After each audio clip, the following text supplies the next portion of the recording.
Hi guys, it's Lydia again with Becker Autos and Trailers, Camper Supercenter in Beloit, Kansas, and I'm going to roughly go over your auto level system. So this is Lippert Auto Level.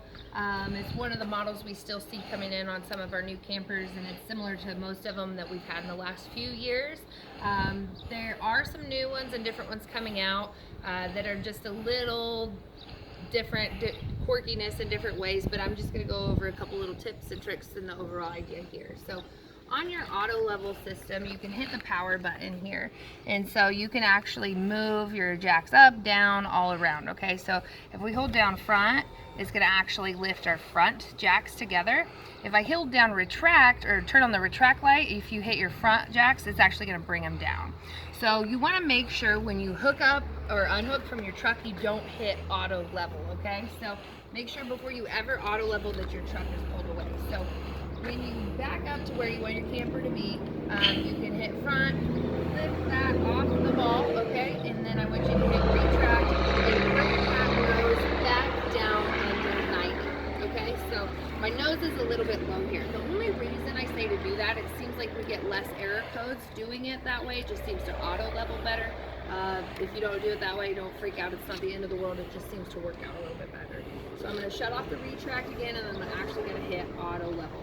So this screen is actually going to go through and tell you what it's doing. It's saying auto level, grounding jacks, anything else that way. So if you are over like 2 inches different side to side on your auto level, a lot of times you're going to get an error code here. Front to back, if it's way off, you might get an error code there. So I always tell people to make sure and block or jack up their legs here. So we have these really cool buckets that you can put under the front that are about this tall. So if you had that bucket underneath here, your auto level arm's only going to be extended out about that far, okay? So that's kind of how you want it. When you're extended out this far, I really don't like it because if the wind comes, it's going to put more pressure and torque on those legs and just more wear and tear. And then also just with it being extended out that far, same thing, more wear and tear and stuff that way. So always try to block those up if you need to. So if we go back here, on this one, this has a 6-point hydraulic auto level system, so it's one of the bigger campers. You're going to be able to see on some of the travel trailers and on some of the tandem axle, the smaller campers, you're going to see a 4-point electric system too. So a lot of times they're going to have the same controls and everything up front, but you just might have your jacks in a different place. So a lot of times these back two jacks are very close to these axles. So a lot of people freak out, oh my gosh, this is way too low. It's nearly impossible to ever hit the bottom of that jack, okay? You'd have to like drop off into a giant hole. So leave them as low as you can. Kind of how they come in. Usually there's no issue with that unless you have something weird going on at your driveway or house.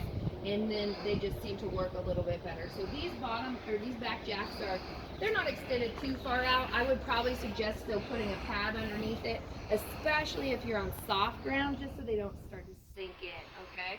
So if you kind of look there, that's how your jacks will be back here. So I just heard the auto level beep at us. So it says level, jacks down, okay? And a lot of times if it works, it says auto level success, so that's kind of cool that way. So when you want to go hook back up, a lot of times I just like to do that in manual mode, so I just hit retract, and then I'll pull up all 4 of my rear jacks right here, okay? So you can also go through here on the left-hand side if you want to come up here and look.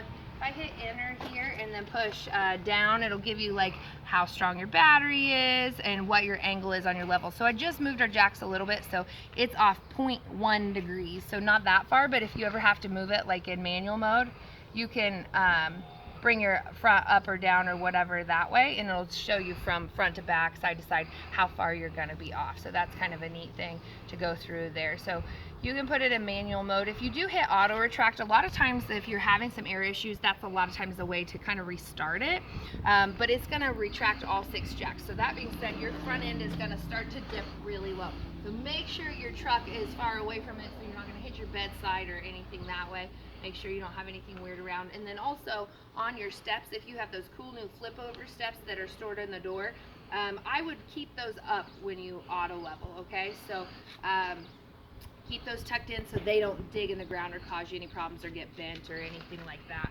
And then also, like I said, just make sure everything works out good. Worst case scenario, if you can't figure it out, you can go to manual mode, make sure it's pretty level, do some more homework and research on it. But a lot of times they have a nice little dummy guide right here, okay? So here's some instructions.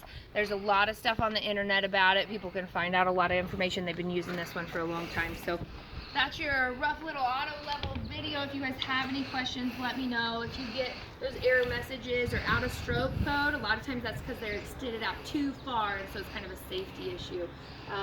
But overall, that is your auto level system. It's going to make your life super easy.